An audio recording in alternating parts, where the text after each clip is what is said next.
अल्हम्दुलिल्लाह रब्बिल आलमीन वस्सलातु वस्सलाम अला सय्यदिल मुरसलीन व बाद औज़ु बिल्लाहि मिनश शैतानिर रजीम बिस्मिल्लाहिर रहमानिर रहीम फ़इन्न मअल उसरि युसरा इन्न मअल उसरि युसरा व बाद वक़ाल नबी सल्लल्लाहु अलैहि वसल्लम क़द अफ़लह मन अस्लम व बाद रब्बि इश्रह ली सदरी व यस्सिर ली अमरी वहलुल उक़दतम मिन लिसानी यफ़क़हू क़ौली अम्मा बाद।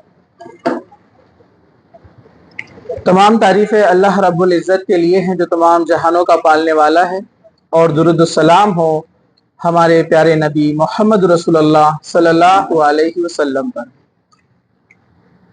सबसे पहले मैं तमाम तुलबा को मुबारकबाद देता हूँ कि माशाअल्लाह आप लोगों के जो रिज़ल्ट टेस्ट सीरीज़ के नज़र आए बहुत बेहतरीन थे। कुछ बच्चों में अभी भी कुछ इम्प्रूवमेंट की ज़रूरत है, लेकिन ओवरऑल देखा जाए तो आप लोगों ने माशाअल्लाह काफ़ी मेहनत की है, जिसके लिए सबसे पहले हकदार आप खुद है जो आपने मेहनत की है। दूसरे नंबर पर आपके असातिज़ा है। जैसे मैंने तो आपकी क्लास पर जो है टीचिंग नहीं किया, पढ़ाया नहीं है, लेकिन जो टीचर्स यहाँ पर मौजूद है, Mubeen sir, Faisal sir, Shahbaz sir, Abdul Haseeb sir, Majid sir और जितने भी तमाम असातिज़ा है, उन लोगों की मेहनत भी मैं देखता आ रहा हूँ। तो अल्हम्दुलिल्लाह सभी ने जी जान से पूरी कोशिश की कि आपका जो सिलेबस है उसको वक्त पर मुकम्मल किया जाए और आपको पूरा पूरा इल्म दिया जाए जिसकी रिक्वायरमेंट और ज़रूरत आपके एग्ज़ाम के लिए है। तो माशाअल्लाह दूसरे नंबर पे असातिज़ा, और तीसरे नंबर पर मैं कहूँगा आपके जो पेरेंट्स, आपके वालिदैन हैं, जिन्होंने वक्त की पाबंदी आपको करवाई और आपके रूटीन का ख्याल रखा, अल्हम्दुलिल्लाह। अब यहाँ पर जो मैं बात आपसे कहने जा रहा हूँ, मैं वक्त ज्यादा नहीं लूंगा क्योंकि मैं जानता हूँ कि आपका वक्त भी कीमती है और आपको अभी जो है इम्तिहान की तैयारी भी करना है। जैसे आप सभी जानते हैं कि 21 फरवरी से आपका पहला पेपर रहेगा इंशाल्लाह। तो मैं चंद बातें बस आपको यहाँ पर कहना चाहता हूँ जो इंशाल्लाह हो सकता है आपके लिए मुफीद हो। वक्त कम है, तैयारी जितनी हो सकती थी मैक्सिमम आप लोगों ने कर ली है, लेकिन अभी जो ये वक्त है ये रिवीजन का वक्त है और रिवीजन इंतहाई जरूरी है। ये बात मैं आपको बता दूं कि हमारी एक जो है, मैं केमिस्ट्री का टीचर हूं, आप सभी जानते हैं केमिस्ट्री पढ़ाता हूं मैं 11th-12th पर। तो हमारे पास फिजिकल केमिस्ट्री की एक किताब है, उसके जो ऑथर है पूरी शर्मा, ये एक नॉर्थ इंडियन है। ये बेहतरीन किताबें उन्होंने केमिस्ट्री पे लिखी है, लेकिन वो अपनी किताब के शुरुआत में प्रीफेस लिखते हैं, उसमें वो कुछ बातें बताते हैं, कुछ अहम, कुछ नोट्स, कुछ टिप्स बच्चों के लिए। तो वो बताते हैं कि रिवीजन का जो प्रोसेस होता है ये बहुत इंपॉर्टेंट है, जिसको बच्चे कभी कभार जो टॉपर्स रहते हैं वो नजरअंदाज कर देते हैं। दूसरा, जो एवरेज किस्म के बच्चे होते हैं, यानी जो मॉडरेट है, जिनके रिजल्ट्स मीडियम है, वो लोग ये सोचकर रिवीजन को तवज्जो नहीं देते हैं और ये कोशिश करते हैं कि बस जो ज्यादा मार्क्स वाला, ज्यादा वेटेज वाला चैप्टर है उसको कर ले तो काफी हो जाएगा। और तीसरे किस्म के वो कहते हैं कि ऐसे बच्चे हैं जिनकी पढ़ाई बहुत पुअर हुई है किसी भी वजह से, चाहे वो बीमार थे, कुछ घर के प्रॉब्लम्स थे, कुछ और भी रीजन हो सकते हैं जिस वजह से वो अच्छे से नहीं कर पाए। तो तीनों किस्म के स्टूडेंट्स में एक छोटी सी लापरवाही होती है। पहले जिनके नंबरात अच्छे आ रहे थे वो थोड़े से ओवर कॉन्फिडेंस में आ जाते हैं और सोचते हैं कि रिवीजन की मुझे जरूरत नहीं है। एवरेज वाला सोचता है बस हायर मार्क्स वाले मैं थोड़े से कवर कर लूं, और जो थोड़ा सा बिलो एवरेज है वो सोचता है कि अब मैं इसको करके क्या करूंगा। तो ये गलत फहमी आप अपने जहन से निकाल दीजिए। वो लिखते हैं कि जो सिचुएशन जो होती है एग्जाम से पहले की, ये खुद आप भी फील करेंगे इसको, और आप सब जानते, फील कर चुके हैं। एग्जाम से पहले की जो सिचुएशन होती है, साइंटिफिकली भी ये प्रूवन है कि जो पढ़ाई आपकी आखिरी वक्त में होती है पूरे साल में इतनी अच्छे से नहीं होती है। मतलब अगर मैं कहूं कि आपका ट्यूसडे के दिन यानी परसों एक टेस्ट रखा गया है, तो आप ये 2 दिन में इतनी ज्यादा पढ़ाई करेंगे, इतनी मेहनत करेंगे, बनिस्बत मैं कहूं कि आज से 1 हफ्ते के बाद आपका टेस्ट है। क्योंकि क्या होता है, जब ड्यूरेशन ज्यादा होता है तो आप क्या सोचते हैं कल से कर लूंगा, इंशाल्लाह परसों से कर लूंगा, जुम्मे से करेंगे। जुम्मा बहुत जबरदस्त बरकत का दिन है, बराबर है। जुम्मे से तौबा होती है और जुम्मे से, बराबर है ना, शुरुआत होती है अच्छे काम की, ऐसा जहन में बैठा हुआ है। लेकिन मैं कहूं परसों आपका पेपर है तो आप यहां से जाते ही तैयारी के लिए बैठ जाएंगे। तो हमारे जो हॉर्मोन्स है, जब ऐसी सिचुएशन आती है जिसको बोलते हैं परेशानी, जब सर पर आती है तो हमारी बॉडी ऐसे हॉर्मोन्स रिलीज करती है कि आप हफ्तों के कामों को दिनों में कर देते हैं, महीने के कामों को हफ्ते में कर देते हैं। ये अल्लाह ताला ने आपको इस तरह से बनाया ही है, इस तरह खूबसूरत, कि ऐसे हार्ड सिचुएशन में इंसान उसको टैकल कर सकता है। सिर्फ जरूरत है मेहनत की, हिम्मत नहीं हारना, पीछे नहीं हटना। इसलिए मैंने आपके सामने खुतबे में एक आयत कुरान मजीद की तिलावत की, फ़इन्न मअल उसरि युसरा, इन्न मअल उसरि युसरा। हर मुश्किल के साथ आसानी है, हर मुश्किल के साथ आसानी है।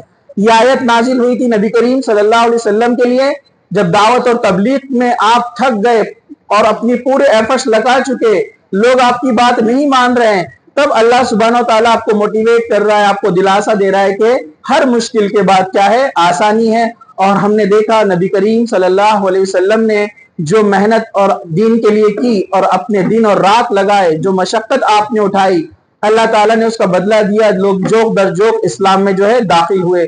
लेकिन ये आयत इशारा करती है तमाम मोमिनीन के लिए, चाहे आपके दुनियावी काम हो या आखिरत के लिए जो आप मेहनत करते हैं, उसका बदला आपको मिलेगा। तकलीफ आएंगी और तकलीफ के साथ क्या रहने वाली है, कामयाबी रहने वाली है। तो ये नेचुरल फेनोमेना है।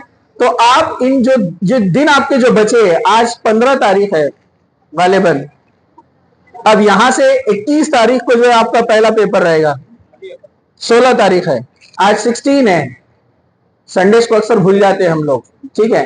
तो आपका 21 को पेपर रहने वाला है, यानी आपके पास सिर्फ यहां पर 5 दिन है। ये 5 दिन में आपको तैयारी करना है रिवीजन की। तो आप उसको सबसे पहले प्लान बनाइए। प्लान बनाना बहुत जरूरी है, बगैर प्लानिंग के कोई काम नहीं होता है। ये आप शुरू से सुनते आ रहे हैं, दूसरे टीचर्स भी आपको बताते आ रहे हैं। तो आप उसको 5 दिन में, जो पहला चैप्टर है, पहला पेपर है, उसको आप कैसे रिवाइज करते हैं, उसको कौन सा वक्त देते हैं, आप उस पर थोड़ा सा अपना जो है कुछ वर्कआउट कीजिए। उसके बाद वाले पेपर के लिए बाद में कितने दिन आपको मिलते हैं, उसके लिए वर्कआउट कीजिए, क्योंकि सभी का जो पढ़ाई का अंदाज है वो अलग अलग है। आपके चैप्टर्स का सीक्वेंस अलग है, हम इसलिए आपको एक कोई फॉर्मेट नहीं दे सकते। इसलिए हर कोई अपने अंदाज, अपने हिसाब से जो है क्या करे, अपने सीक्वेंस तैयार करे, प्लान तैयार करे, और जिसके ताल्लुक से बहुत सारी चीजें ऑलरेडी आपको टीचर्स बता चुके होंगे। तो ये एक चीज का आप ध्यान रखें कि रिवीजन पर आप थोड़ा फोकस करें। दूसरा ये कि अपने वक्त को आप जाया ना करें, वक्त का सही इस्तेमाल करें। जैसे होता यह है कि बहुत सारे बच्चे पढ़ाई के लिए तैयारी करते हैं। जैसे मिसाल के तौर पर आज शाम आप इस प्रोग्राम के बाद यहां से जाएंगे और एक अज़्म के साथ जाएंगे, बहुत अच्छी बात कही तमाम टीचर्स ने, अब मैं जो है जोश आ गया है मुझ में, आज रात भर पढ़ाई करने वाला हूं पूरी नाइट। और आप चाय मंगाते हैं और कॉफी मंगाते हैं, जैसे ही आप किताब खोलते हैं आप क्या बोलते हैं, इंशाल्लाह कल से। बराबर है या नहीं है? सभी के जहन में ये बात आती है। तो इसके लिए आप एक चीज याद रखिए, उसूल। आपके लाइफ में क्या होना चाहिए, उसूल, कुछ डिसिप्लिन, कुछ प्रिंसिपल्स होना चाहिए। बेशक ये उसूल दीन के खिलाफ नहीं होना चाहिए, कुरान और सुन्नत के खिलाफ अगर कोई उसूल ना हो तो वो इंसान अगर उसूलों पे अपनी जिंदगी गुजारता है तो बेहतरीन इंसान है। जिसके पास उसूल नहीं है उसके पास जिंदगी नहीं है। अब आप समझ रहे होंगे ये उसूल क्या है, मैं आपको थोड़ा मुख्तसर सा बयान कर देता हूं। आपने उसूल बनाया है कि मुझे यहां से जाने के बाद 7 बजे से पढ़ाई के लिए बैठना है, तो ये आपने उसूल तैयार किया है और रोज आने का मामला मेरा यही रहेगा। लेकिन आप पढ़ाई के लिए बैठते हैं, उतने में आपकी नजर पड़ती है मोबाइल पर, दोस्त का मैसेज आता है, सोशल मीडिया का एक कोई आपको नोटिफिकेशन आता है, और आप क्या सोचते हैं, बस 1 मिनट एक रील देख लेता हूं फिर उसके बाद बैठ जाऊंगा। लेकिन वो एक रील आपको कहां पहुंचा देती है, 1 घंटा। तो ये आपने अपने उसूल के खिलाफ काम किया। आप पढ़ाई के लिए बैठे और आपके दोस्त ने आपको आवाज दी, दस्तक दी कि चल थोड़ा सा जाकर आएंगे, एक जरूरी काम है, और आप नहीं जाते तो आपका दोस्त क्या बोलता है, दोस्त क्या बोलता है आपका? क्या यार इतनी सी रह गई क्या, मैं इतनी दूर से आया और मेरे साथ नहीं चल रहे तुम? तो ये आपने उसूल के खिलाफ काम किया। तो आप भी तो उसको रिप्लाई दे सकते ना, क्या यार मैं पढ़ने के लिए बैठा और तुम आ गए, ये कोई दोस्ती है क्या? मतलब आप रिप्लाई दे सकते ना उसको, लेकिन हम क्या करते हैं, इमोशंस में आकर उसके साथ चले जाते हैं और इस तरह वक्त की बर्बादी करते हैं। तो दूसरे नंबर पे पॉइंट आप याद रखिए, अभी इस इम्तिहान के लिए अपने उसूल बनाइए कि ये टाइम पढ़ाई का है, इसमें आपको कहीं नहीं जाना है सिवाय उन चीजों के जो आप पर फर्ज की गई है। जैसे नमाजें हैं 5 वक्त की, वालिदैन की इताअत है, अगर वो किसी वजह से आपको आवाज लगाते हैं बुलाते हैं तो और बात है, वरना तमाम चीजों में आप अपने आप पर कंट्रोल रखें। अल्लाह के रसूल सल्लल्लाहु अलैहि वसल्लम ने फरमाया, 2 चीजें ऐसी हैं जिसका लोग बड़ी बेकदरी से इस्तेमाल करते हैं। वो चीजें कौन सी है? एक वक्त और दूसरा नहीं सेहत। ये हदीस में जो आता है वक्त और सेहत, तो अपने वक्त का आप सही इस्तेमाल कीजिए, ये बहुत जरूरी है। चलिए दूसरा, जो काम जिस वक्त पर किया जाए उस वक्त की अहमियत होती है। मिसाल के तौर पर अभी गर्मी के दिन शुरू हो रहे हैं, तो आप किस चीज की तैयारी करेंगे? घर में कूलर लगाएंगे, एसी लगाएंगे, है ना, थोड़े से कॉटन के कपड़े खरीदेंगे ताकि आप ये गर्मी के मौसम की तैयारी करते हैं। अगर कोई शख्स इस गर्मी में जा रहा है मार्केट में स्वेटर खरीदने के लिए, तो ऐसे शख्स को आप क्या कहेंगे? रेनकोट खरीदने जा रहा है इस गर्मी में, आप क्या कहेंगे? तो ये उसका वक्त अभी नहीं था जो काम वो कर रहा है, समझो आपको? तो ये बहुत अहम चीज है कि अगर अभी पढ़ाई का वक्त है, अगर आप नहीं करेंगे तो कब करेंगे? अभी नहीं करेंगे तो कब करेंगे? एग्जाम के बाद करेंगे आप। तो सही वक्त पर सही काम करना ये अहम चीज है, इसको भी आप अपने जहन में रखें। चलिए, अब जाहिर सी बात है आप एग्जाम देने जा रहे हैं, आपका पहला पेपर हो गया। किसी का पेपर बहुत अच्छा जाता है, बेस्ट, किसी का थोड़ा कम 80%, किसी का थोड़ा सा और 70%, किसी का एकदम एवरेज 50-60% और किसी का पुअर। ये सभी के साथ कुछ ना कुछ होता है। तो इसमें जिसका पेपर अच्छा गया है तो वेल एंड गुड, कोई प्रॉब्लम नहीं है।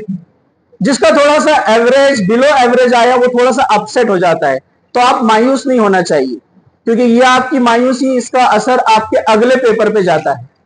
आप डिप्रेशन में जाएंगे, आप मायूस रहेंगे, डेफिनेटली आप तैयारी करने में कहीं कहीं गड़बड़ करेंगे, जिससे आपका अगला पेपर भी इफेक्ट होगा, गड़बड़ हो सकती है। तो अगर किसी वजह से अगर कमी ज्यादती हो जाती है तो आप क्या करें? मायूस ना हो, डिप्रेशन में ना जाए, बल्कि ऐसा सोचे कि इंशाल्लाह अगला वाला हमको बहुत बेहतर तैयार करना है। ठीक है? इसी तरह एक अहम चीज मैं आपको बता रहा हूं, गौर से सुनिए। अपनी सेहत का ख्याल रखिए इन इम्तिहान के दिनों में, क्योंकि होता यह है कि बच्चे क्या करते हैं, बाहर की चीजें खाते पीते हैं। जैसे पिछली बार ऐसा हुआ भी है कुछ 11th-12th के स्टूडेंट्स के साथ में, 12th के स्टूडेंट्स के एग्जाम के टाइम उन्होंने बाहर की कुछ चीजों का सेवन कर लिया, कुछ खा लिया बाहर, जो कि सेहत के लिए दुरुस्त नहीं था, और वो बच्चों ने पेपर लॉस कर दिया, अपना एग्जाम का पेपर उन्होंने लॉस किया बीमारी की वजह से। तो अपने सेहत का आप ख्याल रखें, ये भी एक चीज को याद रखें। और दूसरी जो चीज वो आपके सामने है, 5वीं चीज, वो है स्टे पॉजिटिव। पॉजिटिव सोचे, निगेटिव से दूर रहे। इसी तरह जो है आपका जो टाइम टेबल है उसको आप ध्यान से देख ले, कौन से दिन कौन से वक्त पर है, उसका चार्ट बनाए अपने सामने रख ले, ताकि आप जो है इम्तिहान में गड़बड़ ना करें। पिछली बार एक लड़के ने अरबी का पेपर ही नहीं दिया, सेकंड लैंग्वेज जो अरबिक है आपका, उसने वो पेपर ही नहीं दिया। वो एग्जाम के दूसरे दिन हॉल पर पहुंच रहा है, कहा कि मुझे देखने में गड़बड़ हो गई। छोटी सी डेट देखने में गड़बड़, लेकिन उसका पूरा 1 साल चला गया। तो टाइम टेबल आपका आप जो है देख ले, उसको अच्छी तरीके से तैयारी करें। ये चंद बातें थी जो मुनासिब मैंने समझा कि आपको बता दूं, और बकिया चीजें तो अल्हम्दुलिल्लाह हम पिछले आपके प्रोग्राम में जो क्लास पर हुआ था वो बता चुके थे, उन नुकात को भी आप याद रखें। चलिए, एक नोटिस आपको देना है। अक्सर होता यह है, जब आपके 10th के एग्जाम से 1-2 महीना पहले आपके पेरेंट्स, आपके टीचर्स आपको क्या कहते हैं, बेटा एक साल मेहनत कर लो, बस एक साल। उसके बाद क्या है? आराम ही आराम है ना। फिर आपकी छुट्टियां आती है, छुट्टियां खत्म होती है, फिर आप एडमिशन लेते हैं कॉलेज में। तो फिर पेरेंट्स क्या बोलते हैं? बस बस 2 साल, 11th एंड 12th, बेटे ये टर्निंग पॉइंट है। इसके बाद फिर आराम ही आराम है। 12th में आप अच्छा स्कोर ला लेते हैं, कॉम्पिटेटिव एग्जाम में अच्छा स्कोर कर लेते हैं, फिर आप प्रोफेशनल कॉलेज में जाते हैं, मेडिकल, इंजीनियरिंग, फार्मेसी। तो फिर आपके पेरेंट्स क्या बोलते हैं? बस 4 साल है, इसके बाद फिर आराम ही आराम है। फिर आप पूरी मेहनत करके अपने 4 साल लगा देते हैं और उसके बाद क्या होता है? डिग्री हाथ में आ जाती है। तो पेरेंट्स बोलते हैं डिग्री से कुछ नहीं होता, बस 2 साल का पीजी करना है, उसके बाद आराम ही आराम है। लेकिन वो 2 साल के बाद क्या होता है? फिर जॉब ढूंढना है, फिर फैमिली है। तो जिम्मेदारियां कभी खत्म नहीं होती है। लेकिन आपके वालिदैन या आपके टीचर ये आपको इसलिए कहते हैं कि आप थोड़ा सा मोटिवेट हो, स्टेप बाय स्टेप आपको हिम्मत दिलाते हैं कि आप आगे बढ़े, हिम्मत ना हारे। लेकिन जो ट्रू रियलिटी जो है वो मैं आपको आज बता देता हूं। आपके पेरेंट्स भी आपको बताएंगे, लेकिन आप उसको आज सुन लीजिए। वो ये है, 10th तक का जो एजुकेशन है ये आपका फंडामेंटल है, ये आपका बेस है। और 11th 12th जो है ये आपके करियर का टर्निंग पॉइंट है। यहां से ही बच्चे बनते हैं डॉक्टर, इंजीनियर, फार्मासिस्ट, टीचर और अदर इकोनॉमिस्ट, और अलग अलग जो है ब्रांचेस में जाते हैं, कुछ बिजनेस में जाते हैं। तो ये आपका टर्निंग पॉइंट है 11th और 12th, ये बात आप याद रख लीजिए। बेशक 11th 12th का बेस क्या है? आपका 1st to 10 जो आपका फंडामेंटल है, बेसिक, नो डाउट। मतलब आपके वालिदैन ने आपसे झूठ नहीं कहा, आपको घुमाया नहीं, बल्कि आपकी तैयारी की उन्होंने। अब ये जो 11th 12th है ये बहुत इंपॉर्टेंट है, जिसमें ब्राइट कोचिंग एकेडमी में 11th 12th साइंस का कोचिंग किया जाता है, आप सब जानते हैं। लेकिन आप अपना कोर्स कैसे सेलेक्ट करेंगे, मैं आपको सिंपल सा बता देता हूं। देखिए, जिस बच्चों का इंटरेस्ट साइंस और मैथमेटिक्स में है वो 11th 12th साइंस की तरफ अप्रोच करे। जो बच्चों का इंटरेस्ट साइंस और मैथ्स में नहीं है तो हम उनको खामखा फोर्स नहीं करते कि आप 11th 12th साइंस में ब्राइट में आओ ही, एडमिशन लेना ही आपको, नहीं। आप अपने इंटरेस्ट के मुताबिक कोर्स को सेलेक्ट कीजिए। आपका हिस्ट्री, ज्योग्राफी, पॉलिटिक्स, आर्ट्स में अगर आपका इंटरेस्ट है तो आप आर्ट्स में जाइए। अगर आपको बिजनेस में जाना है तो आप जो है कॉमर्स को अपनाइए। लेकिन जो बच्चों का एम है साइंस सेलेक्ट करना है, यानी साइंस और मैथ्स में उनका इंटरेस्ट है, तो आपके इंफॉर्मेशन के लिए बता दूं, वैसे आप लोग माशाल्लाह सब जानते हैं कि ब्राइट कोचिंग एकेडमी में 11th 12th साइंस का जो है नज्म होता है। मैं ये क्यों बता रहा हूं? आप कहेंगे सर अपना ऐड करने के लिए यहां पर आए होंगे इसलिए बता रहे, लेकिन उससे अहम चीज मैं आपको बताने वाला हूं, उसके लिए थोड़ा सा सब्र कीजिए, मैं अभी उस पॉइंट पर आ रहा हूं। लेकिन एक बात आप अपने जहन में रखिए कि अभी तक जो एजुकेशन पॉलिसी 24-25 की थी उसको इंप्लीमेंट नहीं किया गया है। वो पॉलिसी क्या है मैं आपको बताता हूं कि कोई भी स्टूडेंट जो 10th पास आउट होने वाला है वो कोई भी सब्जेक्ट चूज कर सकता है। मतलब पहले कैसा था, जिसने साइंस लिया है वो लेगा फिजिक्स, केमिस्ट्री, मैथ्स, बायो, वो आर्ट्स के सब्जेक्ट नहीं ले सकता। जिसने कॉमर्स लिया है वो आर्ट्स के, साइंस के सब्जेक्ट्स नहीं ले सकता है। लेकिन अब न्यू एजुकेशन पॉलिसी अगर इंप्लीमेंट होती है तो आप दूसरे सब्जेक्ट्स भी ले सकते हैं। जैसे मिसाल के तौर पर आपने आर्ट्स लिया है लेकिन आपको मैथमेटिक्स भी पसंद है तो आप आर्ट्स में मैथमेटिक्स भी ले सकते हैं, लेकिन आज की डेट में नहीं ले सकते। ठीक है, तो ये इंशाल्लाह जब इंप्लीमेंट होगा, अगर आपकी बैच से इंप्लीमेंट हो जाता है तो बहुत अच्छी बात रहेगी। लेकिन अगर इंप्लीमेंट नहीं होता है और आप में से मेजॉरिटी इस बात में कंफ्यूज है कि 11th 12th में कौन सा कोर्स करूं, मुझे समझ में नहीं आ रहा है, मतलब मेरा साइंस भी ठीक है, मैथ्स भी ठीक है, लेकिन मुझे आर्ट्स में भी दिलचस्पी है, मुझे हिस्ट्री भी अच्छा लगता है, तो अब मैं क्या करूं? अब तो आपको दोनों में से कोई एक चूज करना है। तो इसके लिए मैं आपको बेस्ट सजेशन देता हूं, वो ये है कि आप साइंस लें। इसलिए नहीं है मैं साइंस को पढ़ाता हूं, इसलिए क्योंकि पुरानी एजुकेशन पॉलिसी के अंदर जो रूल है कि जो बच्चा 11th 12th साइंस लेता है और बाद में उसका मन करता है कि उसको चेंज करना है अपनी स्ट्रीम, अपना फील्ड, उसको कॉमर्स में जाना है या आर्ट्स में जाना है, तो वो 12th साइंस के बाद डिग्री में कॉमर्स में भी, बीकॉम में भी जा सकता है, बीए बैचलर ऑफ आर्ट्स में जा सकता है, या दूसरे जो सब ब्रांचेस है, अदर जो ब्रांचेस है, वो किसी में भी जा सकता है। जैसे कंप्यूटर एप्लीकेशन में वो जा सकता है, अदर कोर्सेज में, बीसीए वगैरह में जा सकता है, ठीक है। लेकिन अगर आप साइंस ना लेते हुए आप 11th 12th कॉमर्स लेते हैं, तो आपके पास एक ही ऑप्शन बचता है। 11th 12th कॉमर्स करने के बाद आप साइंस में नहीं आ सकते, यानी आप बीएससी नहीं कर सकते, फार्मेसी, डी फार्म वगैरह आप नहीं कर सकते। आपके पास एक ही ऑप्शन बचता है, दो कहेंगे हम उसको, या तो कॉमर्स में कंटिन्यू कीजिए आप, या फिर आप आर्ट्स में आ सकते हैं। ये एक ऑप्शन आपके पास रह जाते हैं। लेकिन अगर आप 11th 12th आर्ट्स लेते हैं तो ना आप कॉमर्स में आ सकते हैं, ना आप साइंस में आ सकते हैं। अभी तक की जो रनिंग एजुकेशन पॉलिसी है उसमें ऐसा ही है। तो अगर आप कॉन्फिडेंट है, आपने पूरा इरादा किया है कि आपको बिजनेस में जाना है, कॉमर्स फील्ड में जाना है, तो ही आप कॉमर्स लीजिए। आपका फुल्ली इंटरेस्ट है कि आपको history, geography, economy, political science वगैरह में जाना है, तो आप आर्ट्स की तरफ अप्रोच होइए। वरना अगर आपने अभी कोई मन नहीं बनाया है, कोई आपका अभी टारगेट फिक्स नहीं हुआ है, तो मैं कहता हूं 11th 12th साइंस लीजिए। हाँ, मैं आपको फोर्स नहीं कर रहा हूं। अगर कोई बच्चे को मैथमेटिक्स में बहुत प्रॉब्लम आती है या साइंस में उसका जरा भी इंटरेस्ट नहीं है, तो वो खामखा सिर्फ मेरे कहने पर साइंस ना ले, वो राय मशवरा ले। जैसे आपके एग्जाम के बाद आप आकर हमसे मिले, टीचर से मिले, पेरेंट्स से जो एक्सपर्ट है उनसे बातचीत करें, फिर उसके बाद डिसीजन ले। तो ये पॉइंट मुझे आपको क्लियर करना था।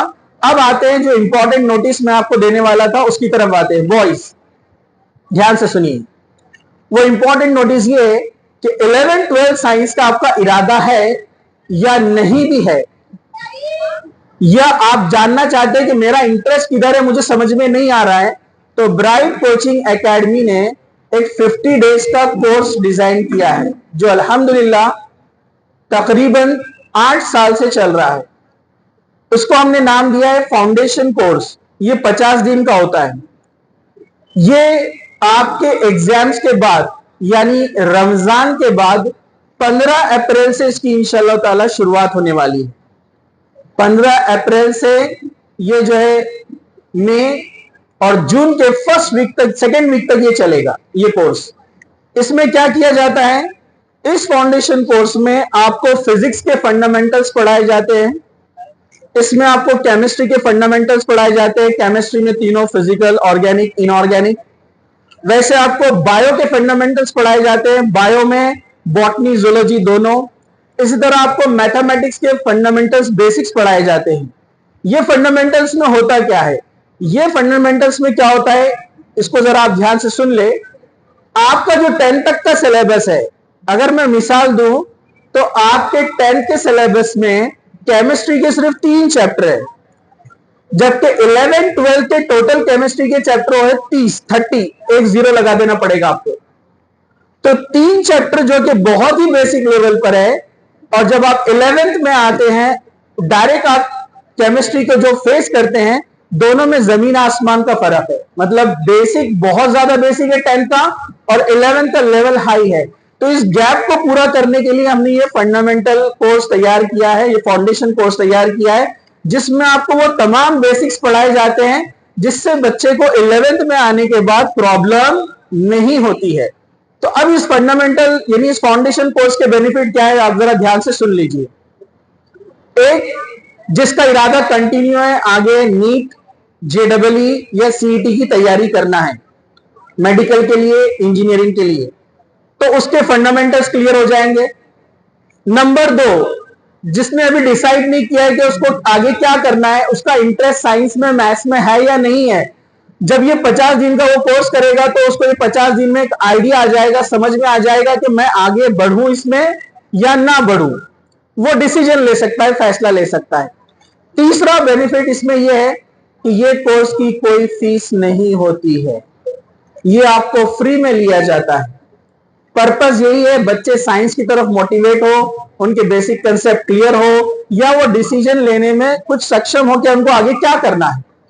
ये कोर्स का मकसद ये है, ठीक है। उसके बाद ये कि बहुत सारे बच्चे ये कोर्स करते हैं, तो हम उनको ऐसे फोर्स नहीं करते कि आप ये कोर्स करेंगे तो आपको हमारे पास एडमिशन लेना है। आप बाद में जहां जिस फील्ड में जाना चाहते हैं जाइए, क्योंकि हम उम्मीद करते हैं कि आपने जो हमारे पास से सीख कर गया है इंशाअल्लाह ताला इसका अजर हमको मिलेगा। तो इस नीयत से सभी टीचर्स इस पर जो है मेहनत करवाते हैं। तो ये फाउंडेशन कोर्स के बारे में मैंने आपको बताया। ये 50 डेज का कोर्स रहेगा, 15 अप्रैल से इसकी शुरुआत होगी। एक चीज मैं ऐड करना चाहता हूं फैसल सर के जानिब से, फैसल सर की इजाजत से, स्पोकन के ताल्लुक से। देखिए, आप 10th के बाद किसी भी कोर्स में जाएंगे तो इंग्लिश मस्ट है। आंसर ऑफ लैंग्वेज सभी कोर्सेज की इंग्लिश है। 10th के बाद कुछ बेटर अगर आप करना चाहते हैं, बहुत सारे इंग्लिश मीडियम के भी बच्चे होते हैं, लेकिन मैंने देखा वो छोटी छोटी मिस्टेक्स करते हैं साइंस के फंडामेंटल ग्रामर्स के अंदर, जहां पर साइंस का कंसेप्ट का मीनिंग चेंज हो जाता है। वो मैं इंशाल्लाह फाउंडेशन कोर्स में आपको बताऊंगा कैसे बच्चे गलतियां करते हैं, क्योंकि आज वक्त नहीं है। तो आपका एक स्पोकन का जो है कोर्स भी चलेगा रमजान के बाद छुट्टियों में। डेट गालिबन सर 4 अप्रैल 7 अप्रैल से आपका जो है इंग्लिश स्पोकन जो फैसल सर लेते हैं, गर्ल्स के लिए अलहदा होगा, बॉयज के लिए अलहदा होगा। उसकी फर्दर डिटेल्स जो है आप फैसल सर से जो है ले सकते हैं। तो मैं यहां पर आ गया था फाउंडेशन कोर्स के बारे में आपको मैं बता रहा था। तो ये 15 अप्रैल से शुरू होने वाला है। तो मेरी गुजारिश है जो बच्चे साइंस लेने वाले हैं, जो नहीं लेने वाले, दोनों भी आकर जो है यहाँ पर आप इस क्लास को कीजिए, उसके बाद आप जो है डिसीजन लीजिए। ये चंद नोटिस थे आपको देना मैं जरूरी समझा। और आप लोगों के लिए जो है दुआ है कि अल्लाह सुब्हानहू तआला आपके आने वाले 10वीं के जो इम्तिहान है उसको बेहतर से बेहतर आपको करने की जो है अल्लाह सुब्हानहू तआला उसमें मदद फरमाए। अल्लाह ताला आपको इस 10th के एग्जाम में बेहतरीन दर्जात और बेहतरीन नंबरात से कामयाबी अता करे।